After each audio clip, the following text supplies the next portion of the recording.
존재의 근본 원인에 대하여. 각자의 상황이 다르듯 여러 가지 화두 중 제일 어려운 화두는 아마도 존재의 근원에 대한 화두일 것이다.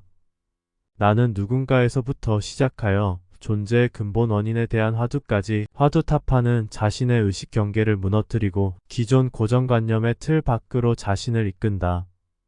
오직 모름에 대한 의문만 가득하여 절벽에 다다랐을 때 오랫동안 붙잡고 있던 하나의 화두가 마침내 해결되면 마치 호숫가는 제일 편리한 방법을 아는 것과도 같아서 그 이후에 오는 화두는 금방금방 해결되어 버린다. 어떤 때는 무수한 화두가 밀려와서 잠을 잊고 밤새도록 화두 타파하다 보면 어느새 날이 환해지기도 한다. 그러나 나는 아직 존재의 근본 원인에 대해서는 화두를 들지 않았다. 왜냐면 나에게는 존재의 근본 원인은 화두로서 타파되었다기보다는 지혜와 직관을 통하여 이미 알아버렸기 때문이다. 나중에 여유로운 시간이 있다면 존재의 근본 원인에 대한 화두도 들어서 존재의 근본 원인을 밝혀 끝장낼 것이다. 그러나 내가 깨친 바에 의하면 화두를 백날 들어봐야 존재를 알 수 없다. 왜냐하면 자신의 내부를 들여다 볼수록 존재는 모습을 감추기 때문이다. 따라서 존재에 대한 해답은 오직 자신의 외부에서 찾아야 한다. 이것이 나의 최상승의 깨침이나 마찬가지이다. 다시 말하면 지금 내가 쓰고 있는 글은 화두를 들어서 알게 된 존재의 근본 원인이 아니고 오직 스스로의 지혜와 직관으로 알게 된 존재의 근본 원인임을 밝힌다. 우리가 이 깨침이라고 하는 길에서 무아와 공성과 참나와 존재성 등을 만나게 되는데 어찌되었든지 이러한 모든 현상은 자신 내면에서 일어나는 일이다. 적어도 자신의 내부에서는 존재의 근본 원인을 볼 수 없다. 아무리 자신을 들여다 보아도 오직 있음인 존재성에 불과하다.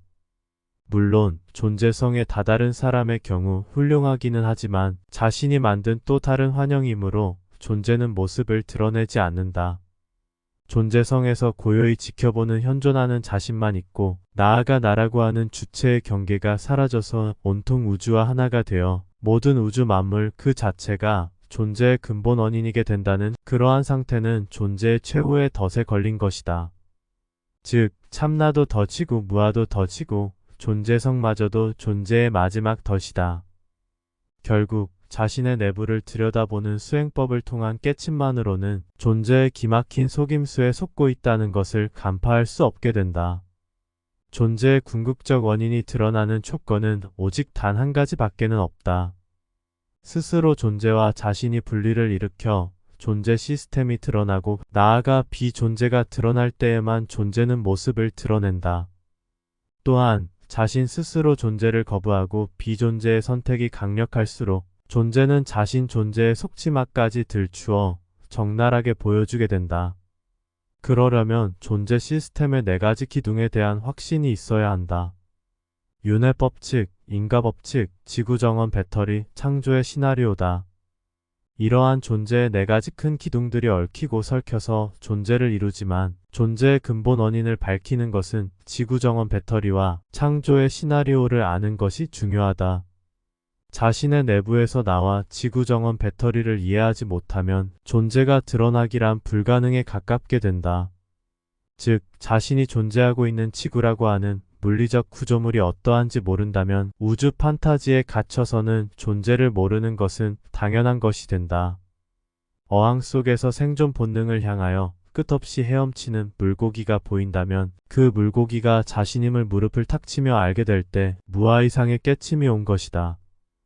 무아보다 더 어려운 것이 자신이 어항 속 물고기라는 자각이다. 이 이상 무슨 더 말이 필요하겠는가? 물고기도 윤회를 하는지는 모르지만 그 물고기가 죽으면 얼마 있다가 다시 알로 태어나 부화하여 물고기가 된다. 이 끝없는 순환 속 물고기가 바로 자신이다.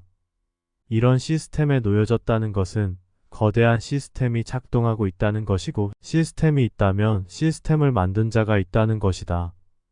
태초부터 자신은 누군가에 의해 만들어진 창조물인 것이다. 그 만든 자가 창조의 시나리오도 쓴 것이다. 자신이 무신론자이거나 진화론자이거나 우주가 있다고 믿는 사람은 나의 글을 한자도 읽을 필요가 없다. 나의 글은 존재를 속속들이 알고 그 역겨움에 견딜 수 없어서 존재에 대한 미련과 두려움은 말끔히 사라지고 본래의 무인피 존재의 길을 가고자 하는 사람에게만 도움이 될 것이다. 진리가 너희를 편안케 하리라는 예수님의 말에 덧붙여 진리가 너희를 괴로움에 이르게 할 것이지만 괴로움은 소멸이 목적이 아니라 괴로움은 존재를 알아서 비존재에 이르게 하는 열쇠와 같다. 시공의 지배를 받는 지금 이 현실의 물리적 세상과 창조주와 그 신들이 사는 공간 또한 물리적 세상으로 우리가 살고 있는 이 현실과 크게 다르지 않다. 내가 본 존재의 근본 원인은 창조주이며 창조주가 어떻게 등장하였는지는 여러 가지 짐작은 가지만 정확히 알 수는 없다. 그 창조주에 의하여 인과법에 얽혀서 끝없이 윤회한다면 존재를 벗어나야겠다는 마음을 내는 것은 당연해지며 무아와 공성과 존재성에 갇혀서 자신 내부만 바라보면 오직 모름밖에는 없게 된다. 그야말로 자신 자체가 불성이며 존재 자체임을 아는 것도 중요하지만 스스로 존재와 비존재에 대한 선택이 없는 깨침은 최상승의 깨침이라고 보기는 어렵다. 진리를 외면하고 자신이 바위와 같이 무심해진다고 하여도 자신이 존재 속에서 존재하는 한은 변하는 것은 아무것도 없다. 존재의 고난도 속임수인 무아와 참나와 존재성마저도 의심을 통하여 존재를 들여다보고 비존재에 대한 선택을 밝히는 것이 중요하다.